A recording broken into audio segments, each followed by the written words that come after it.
Rock and roll. I've got focus on the plug, so now I'm good. So yes, I'm just looking down here. We've got what is fresh off the press. This is going to be, I think, something that's been long overdue in Greystones. It's called the Greystones Players, and we're talking about September, late September. I don't know, when would you hope to have this up and running? Well, we're formally launching it next week on Culture Night. Ah, brilliant. Up here at the Greystones Studios, and but our workshops will kick off, open workshops will kick off on the 27th of September, Tuesday. So I'm looking to see who's interested in the community in amateur theatre and drama, and looking to see what talent Greystones has, and if we can bring it together and create a drama group. Well, it's pretty spectacular when you think about the population here, and I would think at least 1 in 3 people in Greystones is an artist of one sort or another. So the idea that we haven't had one for I don't know how long, because I would imagine hopefully back in the 1920s and 30s, I'm sure there was various different groups. I know that I've seen productions in Greystones, photographs and all that, but it seems almost freakish that we haven't in the last foreseeable 10, 20 years had a proper Greystones Players, a drama group. Where was the spark for this? I don't know whether you first thought of it, whether a friend thought of it, whether it came out of a conversation or... It's my idea because it's been my dream for decades, and my background is in English literature and drama, but it would have been primarily academic, and then I decided to seize the day, and life is too short, so I started studying acting and theatre directing this year, and I'm continuing that. So I'm hoping, it's an amateur, first of all, it's an amateur group, so we're looking for people with experience, people without experience, people who want to make theatre. Right. And it's a learning experience for everybody, but I'm just bringing what I know and my own passion and intuition and experience to date to the project, and I'm hoping that there'll be others who want to come on board and join it. Well, I know that your fine self, there's also, I think, Alva, there's a few people sort of now initially kind of come together to say, let's get this actually up on the track. So there's Alva from the Hotspot. Alva, I approached Alva Skay, who's Hotspot, the impresario down there, and who's done amazing work in Greystones, and she completely got it. I mean, I think maybe a couple of decades ago there was a group in Greystones, right? But Greystones almost feels like a natural theatre in itself because of the shape of it. And also we're quite pretentious as people, so that helps as well. We're quite pretentious. So well, of course. There's no place like it, and there are no people like Greystonians. Exactly. I mean, I'm a Glonian, so I can sort of claim part of it. Right. But you can recognise it, I'm sure. You can always tell a Greystonian. You can't tell. Well, the beret helps, and just the scarf, no matter what the weather, all that kind of artistic stuff. Yeah. But it's Alva, and who else is involved in this? Barbara Murphy. Oh, lovely, right. Barbara Murphy started the summer project years ago, so she's been really, both Alva and Barbara have been working in the community, and then John Margerosian, who's my other half, has worked at the MS Society and has some experience on the treasure end of things, so he's doing he's going to set up all the stuff that none of us are interested in. The admin and all that. And also contributing his experience in music producing and education.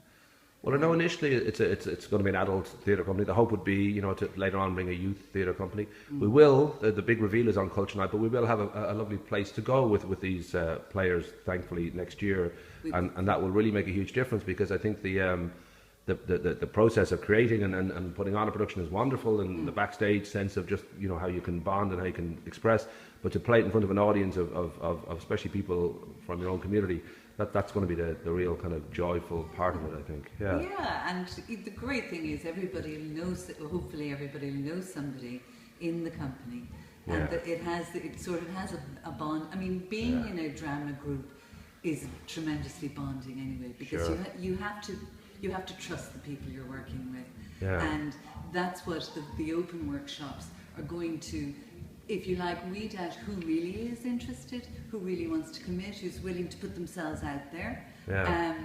who's got the courage to, you know, to engage. Also, there'll be room for people who want to work backstage, who are interested in makeup, in theatre costume, in production.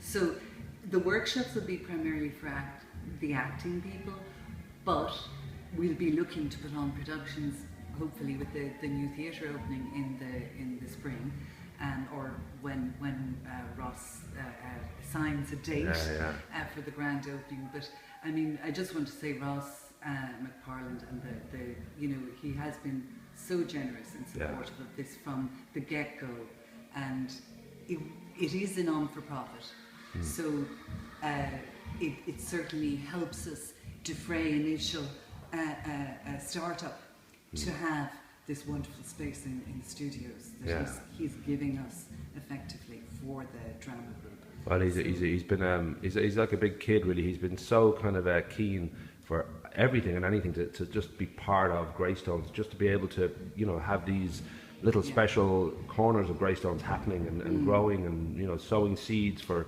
later on. And it's that sort of non-profit thinking, you know, where it's just going to be very good for everybody. This is going to be community. It's all community directed and open to. He's been open to a lot of ideas, I can see, and he is very open. So it's wonderful. It's a real gift to Greystones.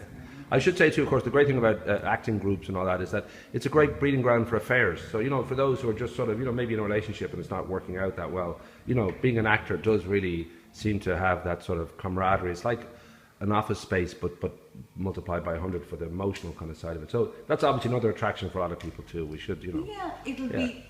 What I would say is it's going to be fun, but we have to work at fun as well. You know, so there's work involved and commitment, and you know, anybody who's interested needs to actually, you know, consider, are they willing to give their time at least once a week initially, and then if they're interested in engaging in a production a couple of times a week. So just to kind of factor that in. Yeah. But the 4 open workshops should help people figure out whether this is something they want to be part of, and the details. We'll have them. We'll have them right above this video. All the little kind of the actual follow-on stuff that you want to sort of investigate further. And the hope would be to have, I don't know, like 10 people. Would you be aiming at a certain number for now? Just that initial. Well, startup? Initially, I'm going to run 2 workshops a week, Tuesdays and Wednesday nights, and I've put 20 as the limit on the number, just to make them enjoyable. Otherwise, it's too big.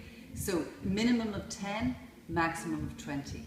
And that means people who are interested need to get on, you know, and get on the ball. And if they're, you know, the Gmail address is there, greystonesPlayers@gmail.com, register interest, you know, date of birth. It's not essential, but it helps us get a view of the age group that are coming in, and who, you know, maybe if we're not getting the word out to a certain age group, we need to get it out there, because it's from, as we say, from 18 to 118. Right. That's the beauty of theatre. It's not ageist, and it's not sexist, and it's not exclusive in any way. Now, Joe Sweeney's 119. Would he just fall outside of the remit? Well, we could make an exception. Okay, well, I'll talk to him. I know he was a bit upset when he saw the 118 thing. He just missed it. Yeah. But yes, that's brilliant. Well, this is so kind of wonderful, because time flies, really. So I kind of look forward to the fact that, you know, this interview is happening now. We're just at the beginning of September, but just to think, within months we'll hopefully be talking about a production and exactly what it is, and you know, who's going to be in it, and I just find that joyful that there's that sowing the seed that we're going to start something. Well, you're going to start something, and that it will be just become part of the community, like a flower, like a tree. It'll just become, oh, that's what we do here. That's one of the things we do. And it's a group. It is an ensemble. It is a group. It's not about any one person. Yeah, so I just want to flag that. You know, it's not. It was my idea, because I think it's Greystones is right for it.